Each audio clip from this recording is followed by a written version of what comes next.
Kamusta ka, kaibigan? Nakaramdam ka na ba na kahit anong kayod mo, parang may kung anong invisible na tali na pumipigil sa iyong pag-asenso? Ang totoo, baka hindi ang gobyerno o ang tadhana ang kalaban mo, kundi ang mga luma at maling kasunduan na ginawa mo sa iyong sarili. Sa videong ito, babasagin na natin ang mga toxic mindset na nakasanayan nating mga Pinoy at ituturo ko sa iyo ang 3 makapangyarihang aral na magpapabago sa takbo ng buhay mo. Siguraduhin mong tapusin ang videong ito hanggang sa huling segundo dahil nasa huli ang magsisilbing susi para maging epektibo ang lahat ng sakripisyo mo. Huwag mong hayaang masayang ang pagkakataong ito na mahanap ang nawawalang piraso ng iyong tagumpay. Bago natin simulan, paki-like naman ang video nating ito dahil malaking tulong na po yan sa mga content creator na kagaya namin. Maraming salamat. Una, ang kapangyarihan ng iyong salita at ang pagtigil sa self-sabotage. Masyado na tayong nasanay sa kultura ng panunukso at pagpapakumbaba na nauuwi na sa pag-insulto sa sarili nating kakayahan, kaya dapat mo nang ma-realize na ang bawat salitang binibitawan mo ay parang isang spell na tumatatak sa iyong subconscious mind. Kapag sinasabi mong wala kang pera o sadyang malas ka sa buhay, hindi mo lang iyon biro kundi ginagawa mong realidad ang iyong sitwasyon dahil ang iyong utak ay hindi marunong kumilala ng sarcasm kaya literal nitong sinusunod ang bawat negatibong deklarasyon mo. Ang brutal na katotohanan ay ikaw ang mismong humaharang sa sarili mong swerte dahil sa paraan ng iyong pagsasalita. Kaya kailangan mong maging maingat sa paggamit ng iyong dila lalo na sa mga sandaling nakakaramdam ka ng frustration o pagod. Isipin mo na ang iyong mga salita ay parang buto na itinatanim mo sa lupa at kung puro reklamo at panlalait sa sarili ang iyong sinasabi ay huwag kang magtaka kung puro tinik at hirap din ang inaani mo sa araw-araw na pamumuhay. Ang unang hakbang sa pagbuo ng bagong agreement ay ang pagpili sa mga salitang nagbibigay ng buhay at pag-asa sa halip ng mga salitang unti-unting pumapatay sa iyong pangarap at pagkatao bilang isang Pilipino na nagsisikap umasenso. Ang pagiging impeccable sa iyong salita ay nangangahulugan din ang pagtigil sa pakikibahagi sa mga chismis o pagpapakalat ng mga maling impormasyon tungkol sa ibang tao dahil ang bawat salitang paninira na lumalabas sa iyong bibig ay bumabalik din sa iyo sa paraang hindi mo inaasahan. Sa ating bansa na mahilig sa kwentuhan at balitaan, madaling mahulog sa trap ng pakikialam sa buhay ng iba, pero dapat mong tandaan na ang taong tunay na mayaman ang mindset ay walang oras para pag-usapan ang pagkakamali ng kanyang kapitbahay. Kapag ginagamit mo ang iyong boses para manira, ay dinudumihan mo ang sarili mong integridad at lumilikha ka ng isang environment na puno ng toxic na enerhiya na hihila sa iyo pababa kahit gaano ka pa kagaling sa iyong trabaho. Gamitin mo ang iyong boses para magbigay ng inspirasyon o kaya naman ay manahimik na lang kung wala kang magandang sasabihin dahil ang katahimikan ay mas mabuti kaysa sa pagsasalita ng mga bagay na pagsisisihan mo rin pagdating ng panahon. Ang isang totoong kaibigan ay hindi kailangang manira ng iba para lang magmukhang magaling o para lang magkaroon ng mapag-uusapan sa harap ng inuman o kapehan dahil ang tunay na kapangyarihan ay nasa pagbuo ng koneksyon. Sa aspeto naman ng iyong mga pangako, kailangan mong matutunan ang sining ng pagsasabi ng no sa mga bagay na hindi mo naman talaga kayang panindigan dahil ang pagpapaasa sa tao ay isang uri ng pambabastos sa sarili mong oras at dignidad. Marami sa atin ang nagsasabi ng yes sa utang o sa mga lakad kahit alam nating hindi naman natin kaya para lang hindi mapahiya o para lang makisama pero ang totoo ay mas nakakasira ito ng relasyon kapag hindi mo natupad ang iyong sinabi. Ang bagong agreement mo sa sarili ay dapat nakabase sa katotohanan kung saan ang iyong yes ay tunay na yes at ang iyong no ay hindi na nangangailangan ng mahabang paliwanag o pagsisinungaling para lang maging katanggap-tanggap.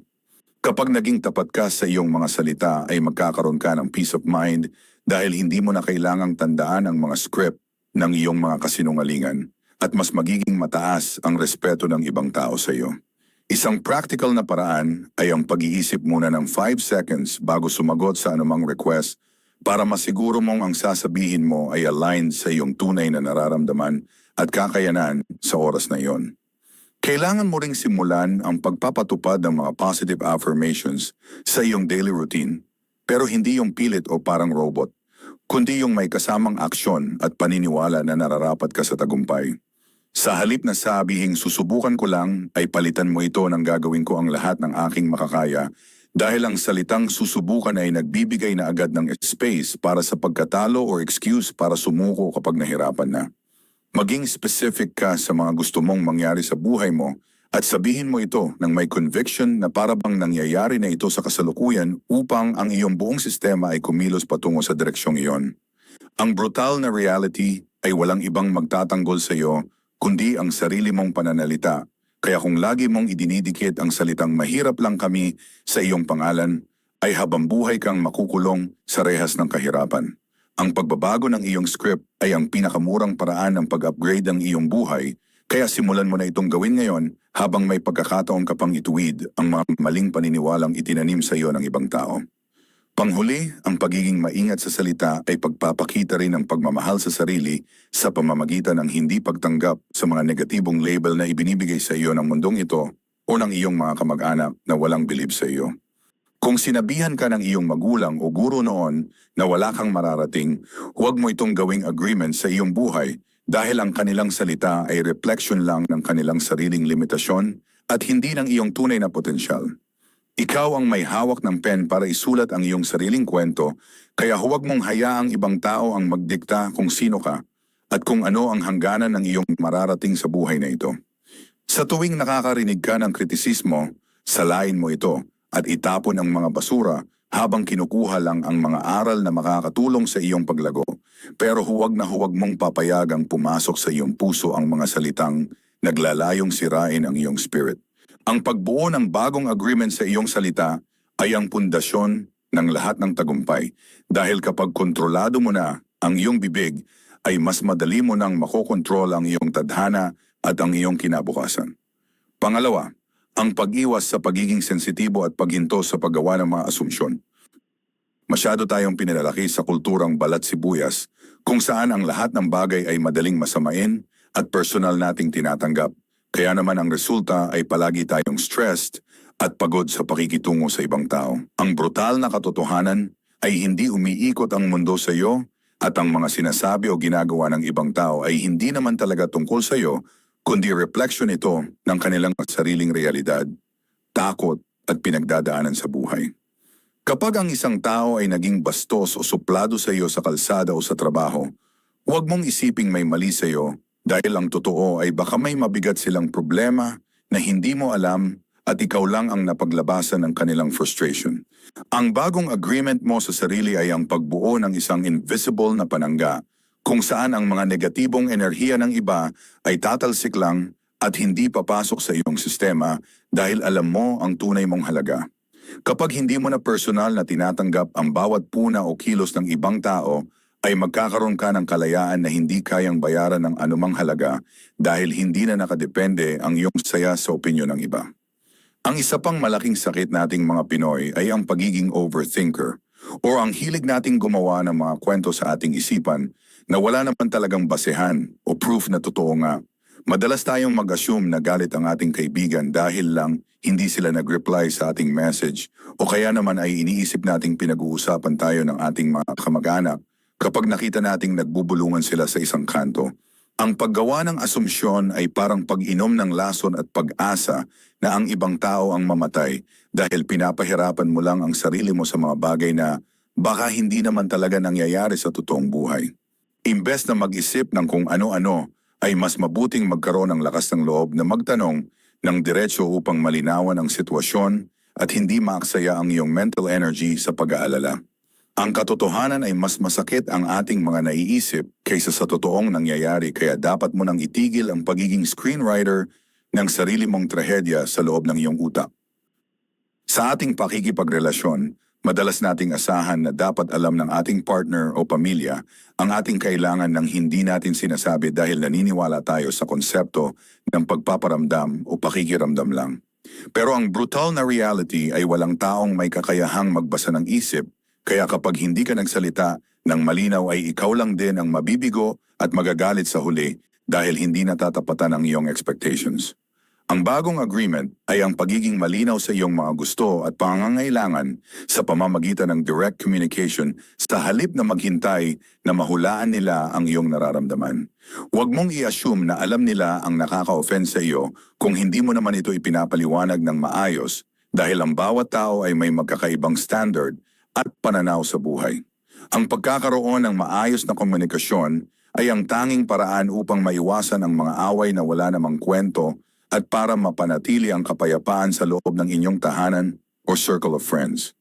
Kailangan mo ring matutunan na huwag mag-assume na ang iyong pananaw ay ang tanging tama o ang absolute truth dahil ang bawat isa sa atin ay tumitingin sa mundo gamit ang magkakaibang lente ng karanasan. Kapag nakakita ka ng taong iba ang paraan ng pamumuhay o paniniwala sa iyo, ay huwag mong agad silang husgahan o gawan ng maling kwento dahil lang hindi sila pasok sa iyong nakasanayan. Ang pagtanggap na hindi mo alam ang lahat ay isang senyales ng maturity. Maturity na ito ang magliligtas sa iyo mula sa mga hindi pagkakaunawaan na kadalasang nagmumula sa pride. Isang practical, actionable guide ay ang pagtatanong ng, may proof ba ako na totoo ang iniisip ko? Bago ka magpadala sa iyong emosyon upang mahimasmasan ka at bumalik sa katotohanan. Sa mundong puno ng fake news at maling akala, ang pagiging mapanuri at mahinahon sa paghusga ay isang sandata upang hindi ka maging biktima ng sarili mong maling interpretation sa mga pangyayari. Panghuli, ang pagtigil sa pagiging masyadong sensitibo at paggawa ng assumption ay ang susi upang maging invincible ka sa anumang uri ng emotional na atake mula sa labas. Kapag malinaw na sa iyo na ang bawat tao ay may kanya-kanyang mundo at problema, mas madali mong mapapatawad ang mga taong nagkamali sa iyo dahil alam mong hindi naman iyon tungkol sa iyong pagkatao. Hindi mo na kailangang patunayan ang sarili mo sa lahat ng pagkakataon o makipag-away sa bawat comment sa social media na hindi pabor sa iyo dahil kampante ka na sa kung sino ka talaga. Ang bagong agreement na ito ay magbibigay sa iyo ng focus para sa iyong mga goals dahil hindi na mauubos ang oras mo sa pag-iisip kung bakit ganoon ang trato nila sa iyo o kung ano ang tingin nila sa mga post mo. Mamuhay ka ng may katotohanan at laging piliin ang magtanong kaysa ang manghula dahil ang linaw ng isip ay nagdadala ng linaw ng direksyon sa iyong buhay bilang isang matagumpay na individual. Panghuli, ang disiplina ng pagbibigay ng todo bigay at pagbuwag sa pwede na yan mindset. Ang huling agreement na dapat mong itanim sa iyong sistema ay ang panata na gagawin mo ang iyong best sa lahat ng pagkakataon kahit walang nakatingin o kahit hindi malaki ang bayad sa iyo.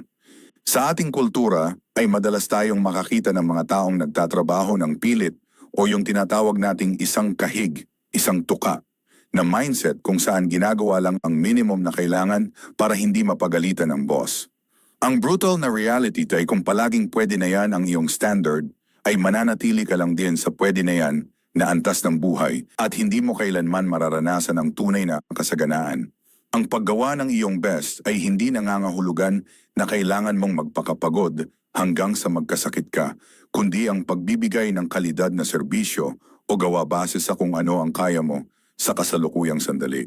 Tandaan mo na ang iyong best ay nagbabago depende sa iyong kalusugan at sitwasyon, kaya ang mahalaga ay wala kang pagsisisi sa huli dahil alam mong ibinuhos mo ang lahat ng iyong makakaya ng walang halong katamaran. Kailangan mong ma-realize na ang paggawa ng iyong best ay isang regalo para sa iyong sarili at hindi para sa ibang tao dahil ito ang magbibigay sa iyo ng self-respect at kumpiyansa sa iyong sariling kakayahan.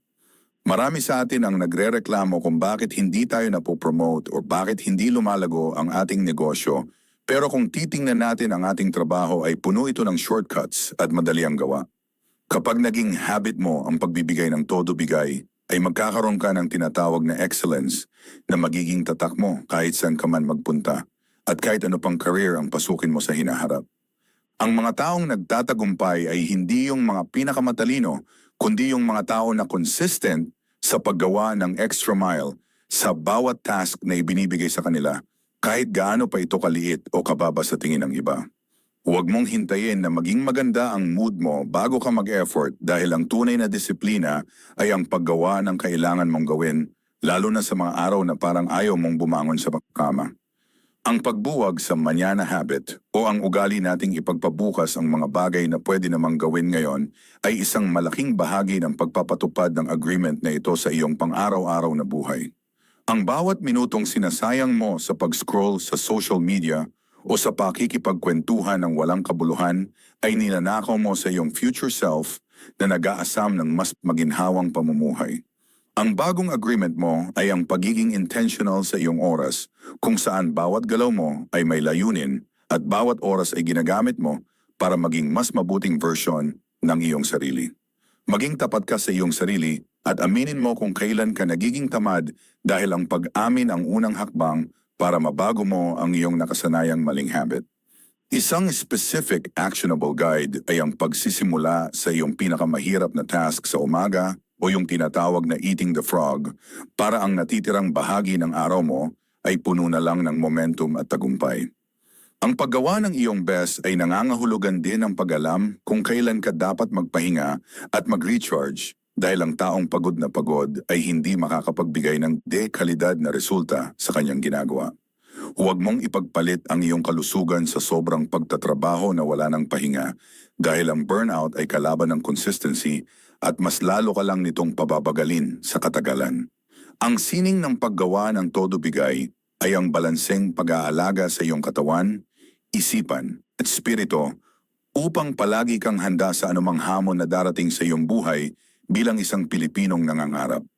Kapag masaya ka at malakas ang iyong katawan, ay mas magiging natural ang pagdaloy ng iyong creativity at mas madali mong matatapos ang iyong mga gawain ng may ngiti sa iyong mga labi.